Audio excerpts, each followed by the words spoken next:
Compass ধারাবাহিকের আজকের পর্বে দেখা যায় নিজের ঘরে ছুটতে গিয়ে কম্পাস ভাবতে থেকে না কিছুতেই এটা হতে পারে না, মুক্তি মাসি নিশ্চয়ই কোনো চক্রান্ত করেছে, সাথী মিথ্যা কথা কেন বললো আমাকে জানতেই হবে। সেখানে মেঘমালা রাশ্মিকা আসে, কম্পাসকে বলে কিরে কম্পাস, তুই যে এত কিছু করে ফেললি আমাদেরকে তো বললি না, আর ওই সাথী মেয়েটি মিথ্যাই বা কেন বললো।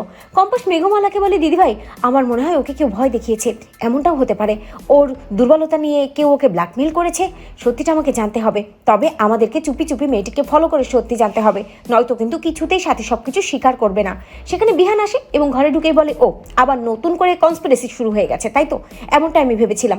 এই বড় বৌদি তোমরা ঘরে যাও তো, কম্পাসের সাথে আমার একটু কথা আছে।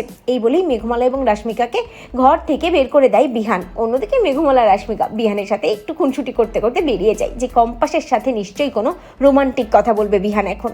কম্পাস বিহানকে বলে কি ব্যাপার, ঝগড়া করতে ঘরে ঢুকেছেন নাকি? বিহান কম্পাসকে বলে ঝগড়া কেন করব, আমি কি শুধু ঝগড়াই করি, অন্য কিছু করতে পারি না? দুজন দুজনের দিকে রোমান্টিক ভাবে তাকিয়ে থাকে। বিহান কম্পাসকে বলে আচ্ছা কম্পাস, তুমি যে ওই সাথী মেয়েটির কথা বললে যে তোমাকে বলেছিল ডিএনএ ম্যাচ করেনি, ওই মেয়েটি আবার কথা ঘুরালো কেন, তোমার কি অন্য কিছু মনে হচ্ছে?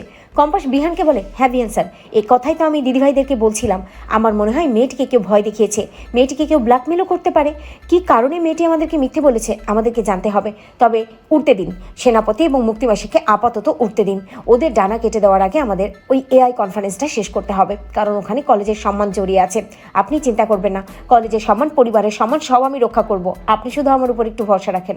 আমাদেরকে জানতে হবে মুক্তিমাসী এর সেনাপতি শুধুমাত্র কি অখিলেশ স্যারের সম্পত্তির জন্য মিথ্যে বলছে নাকি এর পেছনে অন্য কোনো কারণ আছে, ওই ফর্মুলাটার সাথে মুক্তিমাসী কোনোভাবে জড়িয়ে আছে কিনা। আর ওই ডিকে বলি কম্পাস থেমে যায়, ডিকের কথা আর কম্পাস বলতে চায় না। কম্পাসের চোখ দুটো ছলছল করে ওঠে, কারণ ডিকে তো তার বাবা তাই না। বিহান কম্পাসকে বলে কম্পাস থেমে গেলে কেন, বলো থেমে গেলে কেন? কম্পাস ছুটতে যায় বিহানকে জড়িয়ে ধরে, একটু কাঁদো হয়ে যায় কম্পাস। বিহান যখনই কম্পাসকে জড়িয়ে ধরতে যাবে তখনই কম্পাস সরে যায় এবং বিহানকে বলে জানতো আপনি নিজের ঘরে যান, অনেকটা রাত হয়ে গেছে, আমাকে অনেক কিছু পড়ালেখা করতে হবে। এই বলেই বিহানকে ঘর থেকে বের করে দেয় কম্পাস। দুজনের মধ্যে বেশ খুনসুটি হয় এবং রোমান্টিক মুহূর্ত আসে। অন্যদিকে দেখা যায় যে কম্পাসের এই প্রজেক্টটা অর্থাৎ এআই কনফারেন্সের যেই প্রজেক্টটা কম্পাস দেখাবে সেটা একটা বিদেশি কোম্পানির কাছে সেল করে দেয় ওই মোনালিসা, এবং ওদের দিয়েই একটা নকল প্রজেক্ট, ওই সেম নকল প্রজেক্ট বানিয়ে নিয়ে আসে মোনালিসা। মোনালিসার উদ্দেশ্য একটাই, কম্পাস যেটা বানিয়েছে সেই জায়গায় আসলে একটা নকল জিনিস রাখতে, অর্থাৎ কম্পাসের বানানো জিনিস বিদেশি কোম্পানির কাছে সেল করে কম্পাসই অন্যদেরটা চুরি করেছে এমনটাই প্রজেক্টে সবার সামনে ফাঁস করে কম্পাস এবং কলেজের দুটোরই ক্ষতি করতে চায় মোনালিসা, যাতে কম্পাস ডিসকোয়ালিফাইড হয়ে যায় আর কলেজ থেকে কম্পাসকে বহিষ্কার করে, কলেজেরও মান সম্মান নষ্ট হয়, বিহানও খেপে যায়। এরপরে মোনালিসা ওই নকল এআই ডগটা নিয়ে কলেজে চলে যায় এবং চুপি চুপি ঘরের মধ্যে ঢুকে যায় মোনালিসা। অন্যদিকে দেখা যায় কম্পাস এবং বিহান দুজনেই রাত্রিবেলা বাইরে বের হতে চায়, কারণ কম্পাস চাই বিহানকে ওই প্রজেক্টটা নিজে হাতে দেখাতে, কাল প্রজেক্টটা শো করার আগেই প্রজেক্টটা বিহানকে দেখাতে। তবে যখনই বের হতে যায় তখনই ওই সেনাপতি আসে এবং ওই সেনাপতি মদ খেয়ে চারদিকে ঘরে বাইরে সব জায়গায় মদ ছড়াতে থাকে। প্রচন্ড রেগে যায় বিহান, আচ্ছা মতো ধোলাই করতে যায় ওই সেনাপতিকে।